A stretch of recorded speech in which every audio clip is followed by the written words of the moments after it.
Et salut à toi, j'espère que tu vas bien. Aujourd'hui on se retrouve dans un nouvel épisode du podcast Nourris ta santé. Et aujourd'hui on va parler de tout ce qui est mettre en place ses objectifs en nutrition et comment se diriger vers ton objectif, vers le succès en quelque sorte, par rapport à ta nutrition, par rapport à ta santé ou par rapport à ton sport, je ne sais pas exactement.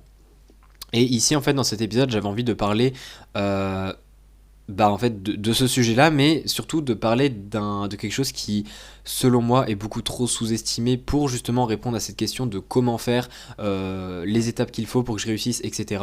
avec ma nutrition. C'est la question du pourquoi que j'ai déjà introduit dans pas mal d'épisodes qui nécessitaient en fait d'en parler. Et pour moi, c'est important de parler un petit peu plus en détail de ce pourquoi.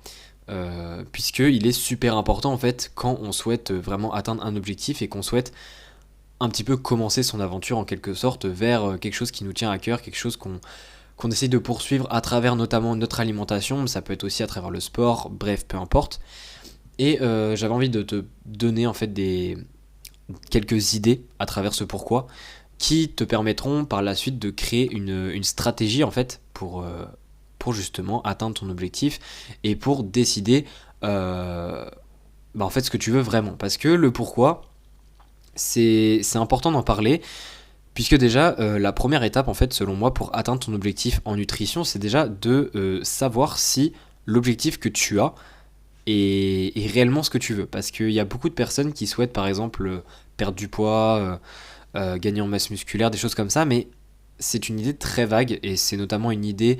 qui vient de d'autres personnes, c'est-à-dire que sur les réseaux on voit beaucoup de personnes, oui je perds du poids, oui j'ai réussi ma perte de poids, alors d'autres qui disent oui j'ai pris tant de kilos de muscles, et ça peut nous influencer à, on va dire, vouloir la même chose, hein, ce qui est en soi ça peut être une bonne influence, hein, je dis pas l'inverse, mais le problème c'est que les personnes en fait se disent ah moi aussi je veux ça, mais au fond d'elles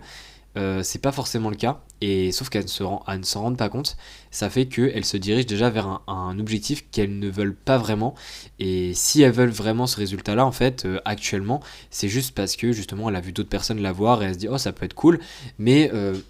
ce cool, on va dire, n'est pas suffisant pour que ça soit vraiment un objectif où derrière on va se donner à fond. Et ça, pour moi, c'est la première erreur, c'est tout simplement qu'on connaît pas son pourquoi en fait. C'est-à-dire que si tu te poses pas déjà dans un premier temps ton pourquoi, tu risques pas de savoir si l'objectif que tu as actuellement est vraiment l'objectif que tu veux avoir. Parce qu'il y a pas mal de personnes qui ont un objectif, mais parfois elles ne sont même pas au courant. Ou alors, l'objectif qu'elles ont à l'heure actuelle n'est pas leur vrai objectif, mais par contre leur vrai objectif est, on va dire, dissimulé sous l'objectif qu'elles ont actuellement, mais c'est juste qu'elles en ont pas conscience, et donc elles se dirigent vers un mauvais objectif, ou alors plus précisément vers un objectif qui n'est pas réellement le leur, et ça veut pas forcément dire que ça va les faire stagner, ça va servir à rien, mais du moins elles ne prennent pas le chemin le plus court, et il y a forcément quelque chose qui peut être fait pour que ce soit plus facile à réaliser sans pour autant brûler des étapes. Donc ça c'est vraiment le premier point qui est super important selon moi, et c'est donc en fait c'est très simple à appliquer, hein, c'est que là tu te poses, tu prends une feuille, parce que généralement de noter les choses qui te viennent en tête c'est beaucoup plus intéressant pour par la suite refléter sur tout ce que tu as dit, parce que juste écouter tes pensées, on va dire, et parler avec tes pensées, c'est quelque chose qui ne suffit pas, puisqu'au final, t'as juste à réfléchir là, mais si t'as eu une pensée il y a 5 minutes, tu t'en rappelles pas, et le problème c'est que si tu commences à parler avec tes pensées sans prendre de notes, sans marquer ce que tu penses, etc., eh bien, imaginons tu fais ça pendant 15 minutes, tu sauras plus à la fin ce que tu as dit au début, alors que ça se trouve au début tu avais dit des éléments, on va dire, de réponse qui t'auront aidé à la fin. Donc c'est pour ça qu'il faut noter, et selon moi, tu as juste à te poser, à prendre quelque chose pour noter, et un petit peu réfléchir par rapport à ça, et notamment à en fait prendre ton objectif actuel, hein, même si tu as déjà commencé à te diriger vers l'objectif et que ça fait un certain moment, reprends cet objectif actuel et essaye de te poser le pourquoi, c'est-à-dire pourquoi réellement tu veux atteindre ça. Et selon moi, si tu mets vraiment longtemps à juste trouver un élément de réponse, c'est qu'il y a peut-être un problème, très probablement un problème même. Pour moi, en fait, il faut que ça vienne assez naturellement et il faut qu'il y ait surtout beaucoup de raisons. S'il y a vraiment qu'une seule raison, ça dépend, on va dire, d'à quel point cette raison est forte, a un impact. Mais selon moi, quand il y a plusieurs raisons qui viennent assez naturellement, c'est là où on pourrait se dire, ok, l'objectif a un sens et j'ai vraiment mes raisons de pourquoi. Mais je pense que ça alerte assez vite en fait quand c'est pas un objectif adapté, puisque généralement il y a juste une page blanche et on n'arrive pas à écrire quelque chose dessus, on galère, et là c'est effectivement à ce moment-là qu'on doit se dire ok, je vais peut-être dans la mauvaise direction. Donc ça c'est la première chose que je voulais parler. La deuxième chose que je voulais parler, c'est pour revenir à cette idée de par exemple je veux perdre du poids, je veux prendre du muscle. Imaginons que c'est quelque chose que tu veux vraiment, là tu as fait l'exercice et tu sais que effectivement tu veux perdre du poids. Le problème c'est que beaucoup de personnes en fait ont un objectif, et peut-être que cet objectif là et le pourquoi il est réel, hein, c'est-à-dire on sait pourquoi on fait ça, mais derrière l'objectif en fait n'est pas assez précis, n'est pas suffisamment clair pour justement qu'on puisse savoir en fait où est-ce qu'on en est dans la progression. On pourrait relier ça un petit peu à la méthode SMART, hein, les objectifs SMART, qui sont mesurables, qui sont réalistes, avec une deadline, etc. Bon bref, c'est les différentes lettres du mot SMART qui appliquent en fait un argument, enfin 5 arguments du coup différents à l'objectif, qui rendent cet objectif beaucoup plus atteignable.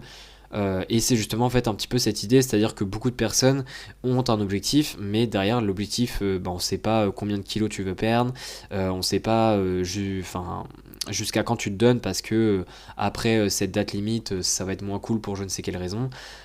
Tu ne sais pas si c'est réaliste ou pas, parce que tu n'as juste pas de données, donc pour le moment tu sais pas. Voilà, tout ça faut un peu éclaircir, parce que effectivement, même si l'étape précédente là, on a su et on a validé le fait que l'objectif que tu avais, il était fait pour toi et que tu avais tes raisons de le faire. Au final, si tu as un objectif en tête là, mais que tu ne sais pas en fait, par exemple, si dans un mois, avec tout ce que tu auras fait, tu seras plus proche du résultat, ou alors que dans un an, tu sauras toujours pas si tu l'as atteint parce que tu n'as juste pas de données. C'est juste que c'est pas que tu vas tourner en rond forcément, mais tu vas quand même rester bloqué dans une sorte tu vas un peu être emprisonné en quelque sorte, parce que vu que tu n'auras pas décidé de date limite, d'objectifs mesurables, je ne sais quoi, eh bien tu sauras pas en fait quand terminer, tu sauras pas quand est-ce que tu auras progressé, et ça amène très rapidement à tout simplement soit toute ta vie tu restes à la poursuite de cet objectif alors que ça se trouve on va dire tu l'as atteint depuis longtemps, ou alors ça t'amène carrément à arrêter d'aller vers l'objectif, à perdre motivation, la perdre la discipline, peu importe le mot, très rapidement, parce qu'au final tu verras pas tes progrès parce que tu n'auras pas mis en place les différents paramètres qui justement t'aident à mesurer tes progrès régulièrement. Donc ça pour moi c'est la deuxième chose super importante à faire justement pour justement atteindre ton objectif. Et enfin la dernière chose que je voulais dire dans cet épisode, c'est d'être patient, parce que en fait la nutrition, même s'il y a des régimes 30 jours qui sortent un petit peu de nulle part, c'est pas un domaine qui se règle en 30 jours, et même si ton objectif implique la nutrition, mais que la nutrition ne va pas être, on va dire, au cœur de ta vie, faut comprendre que la nutrition, c'est pas quelque chose qui va faire son effet et qui se fait du jour au lendemain, c'est une habitude qui se met en place, et même si l'habitude est mise en place, c'est pas quelque chose qui va avoir un impact direct. C'est-à-dire que une fois que ça y est, l'habitude, on va dire, de bien manger, entre guillemets, parce qu'il n'y a pas vraiment de façon de bien manger, selon moi, même si, entre guillemets, ton habitude de bien manger est mise en place, au final, il va y avoir encore du temps à attendre avant que cette alimentation saine ait un impact sur ta santé physique, sur ton mental, je ne sais quoi. Donc voilà, pour moi c'est vraiment la troisième chose, hein, c'est parce qu'il y a des personnes qui ont tout bien fait, mais c'est juste qu'elles manquent de patience, et du coup elles arrêtent en fait de faire ce qu'elles faisaient, parce qu'elles se disent c'est trop long. Bah oui c'est trop long, mais c'est, on va dire, la chose qui te permettra vraiment d'avoir des résultats qui durent par la suite. Donc garde ça en tête. Et sinon si l'épisode t'a plu, n'hésite pas à laisser une note, mais surtout moi ce qui pourrait t'intéresser, c'est justement un PDF sur 3 étapes universelles qui vont t'aider justement à avoir des résultats avec ton alimentation. Ça va être pas mal de choses qui vont être liées à ce que j'ai dit dans cet épisode, mais il y aura également des éléments en plus. Donc n'hésite pas à aller le télécharger, c'est gratuit, c'est dans la description de l'épisode du podcast. Et sinon on se dit à la prochaine pour un nouvel épisode. Allez, ciao.